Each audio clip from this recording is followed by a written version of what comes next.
binigyan siya ng posisyon, tapos sinibak na rin siya. Galit ako na naawa ako sa kanya. Kulang forever. That's the reality sa vision.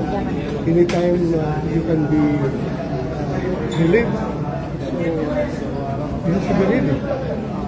Pero sir, may information ba kayo kung bakit siya sinangka? So now, may mga haka-haka lang pero I don't want to speculate further. Bahala na kung sila na, ang kanyang dapat ang magbigay ng paliwanag. Bakit? So, hintayin na lang natin.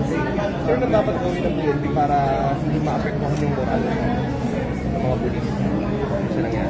Ito sanay na ang PNP dyan. Yung mga mabilis na turnover ng liderato. Sanay na ang PNP dyan. As PNP as an organization is very flexible. It can adjust, it can adapt to the unexpected na pangyayari. Sir, yung umabuso daw si General Flores. Kaya daw po siya nasibak. Umabuso? Sa pag-a-assign na ito.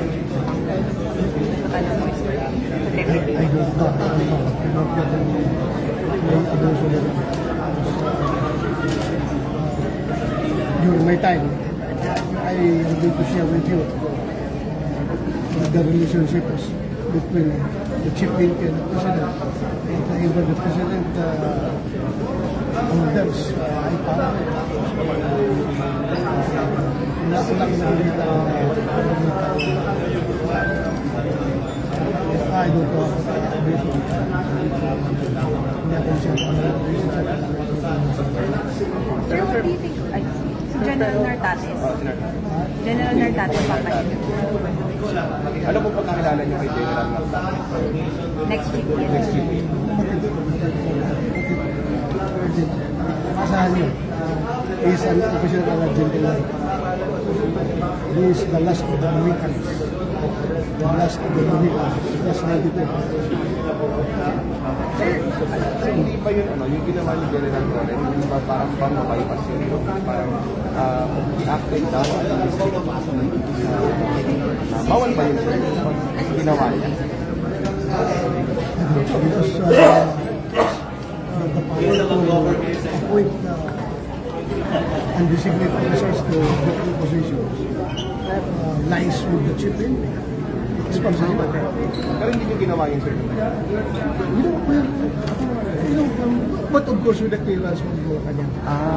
No, clearance of Malacanang. I was given the mantle of authority to then President Duterte. You decide whatever you deem fit for the organization, you do it. Yun ang sabi sa akin yung President Duterte. Kaya wala ko nakita. Nasagasaan ko. Because the authority came directly from the president.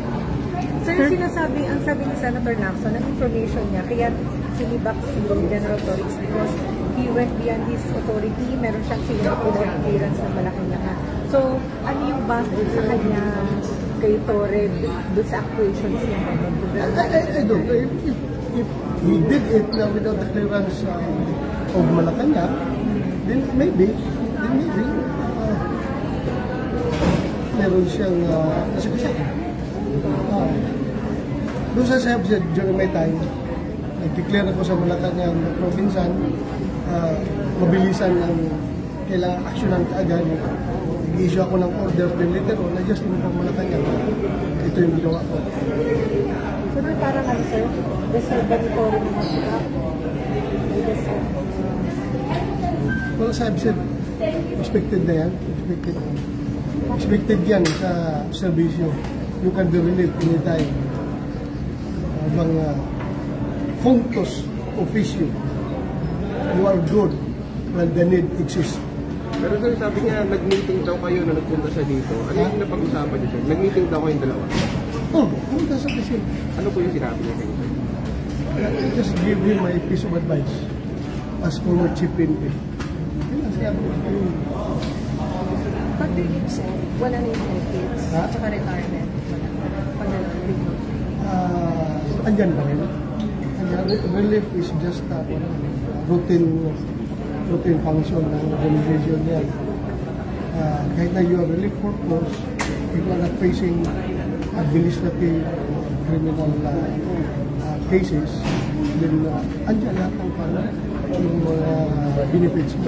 But in this case, it's very unique because he still has more than 1 year to go before his mandatory retirement age of 56.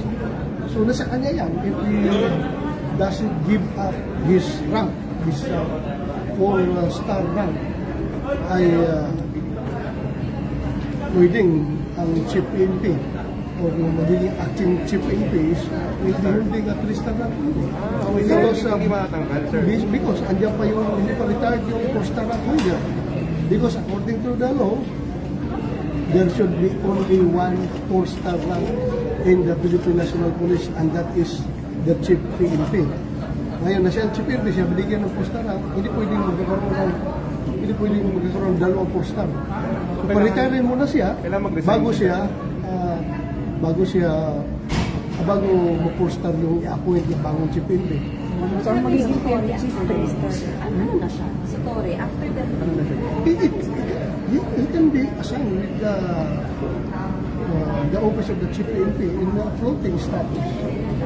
Floating status, for accounting purposes, dyan ka lang sa office of the chief PNP kasi you are still receiving salaries and remuneration of the government. So kailangan ma-account ka, and in order for you to be accounted for, you have to stay with the office of the chief PNP. Until he retires, sir. Hanggang mag-retire. Hanggang mag-retire siya. Because kung pipilitin mo siyang mag-retire, that would be against the law. Kung siya voluntaryo na mag-retire because feeling niya, naawa siya kay General Nartates or whoever is the next or the incoming chief PNP, naawa siya na hindi makuha yung post-star, di na sa kanya na rin yan. Mag-retire siya voluntarily. Hanggat hindi siya mag-retire, nasa kanya ang post-star, hindi talaga pwede magkakaroon ng dalawang post-star sa PNP.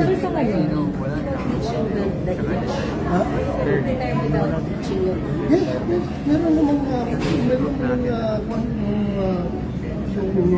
optional retirement. We call that optional retirement before mandatory age of retirement. Optional. You can sign anytime. happens to the moral of PNP given this situation? Hindi po makaka-affect sa I don't know. The prevailing sentiment ng mga member ng Philippine National Police. Opo. So, sir, sa ngayon hindi kasi nasabi, hindi pa klaro, sir, kung ano talagang dahilan. So, pero sa hindi po ba, dapat sabihin para klaro sa lahat, hindi pa ka-apekto sa moral ng mga police?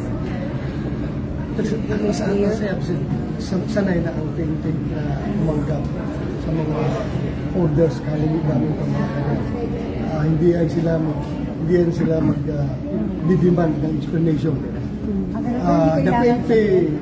The PNP just follow orders to be first before you complain. Hindi ko complain, hindi mo susunod din. Professional naman yan eh. Orders, legitimate orders naman yung nanggagaling sa talaga yung napalitan ng PNP. So, the PNP as an organization, sanay na yan mag-adapt at talaga susunod yan. So, kahit na hindi sabihin ng Presidente at dahilan sa pagsibak, Ano na? kahit hindi sabihin ng Presidente o ng Malacanang yung reason ng pagsibak kay General Torres. Well, prerogative na yan. Ako lang, kung magbigay siya ng rason. Otherwise, pwede naman niya sabihin na that is regular rotation of officers. Pwede naman sabihin na gusto niya palitan. Sir, considering yung parang makaka-confuse naman, binanggit pa siya ng Pangulo ng SONA, parang still had the favor of the President ng SONA na pinag-iapita siya nila. But that not create confusion among the Sabi siya, they cannot speculate. Sir, how do you feel about what happened to Torre, considering yung role niya sa pag-arrest with Pangulong Duterte at saka dun sa role niya dun sa raid sa KOJ? I have to be clear about it. Galit ako sa kanya, sa ginawa niya kay Pastor Apollo Kibuloy at kay President Duterte. Pero ngayon naawa ako sa kanya. Dahil after nung ginawa niya lahat-lahat, binigyan siya ng posisyon, tapos sinibak lang rin siya. Galit ako na naawa ako sa kanya. Because I've been there. What if ako ang nandyan, nakaupo at sinunod ko lahat ng orders ng nagbibigay ng orders sa akin. Lahat na ginawa ko. Kahit na bordering to illegal acts, unconstitutional acts, questionable acts. Ginawa ko na lahat. Pagkatapos, ngayon, tanggalin lang niyo ako ng unceremoniously. That's my opinion as a former chief NP. Yun yung feeling ko. But then, it doesn't erase na talagang masama ang loob ko niya sa kanya, sa ginawa niya ako pa ni Pastor Tibuloy at panahon ni President Duterte yung ginawa niya. Masama ang loob ko sa kanya. But right now, naawa ako sa kinalalagyan niya. Until now, masama ang loob yun? Until now, sir, masama ang loob? Yes! Hanggat hindi pa ipalit si Pangulong Duterte, masama pa rin ang loob ko. Kahit na may palit, dahil ginawa yun eh. Sir, kahit nag-meet kayo nung kahit humingi siya ng payo sa inyo nung nakaraan? Well, I had to be professional. I am the chairman of the Senate Committee on Public Order and Dangerous Drugs. I have the oversight function over the law enforcement community. And the PNP is greatly a part of it.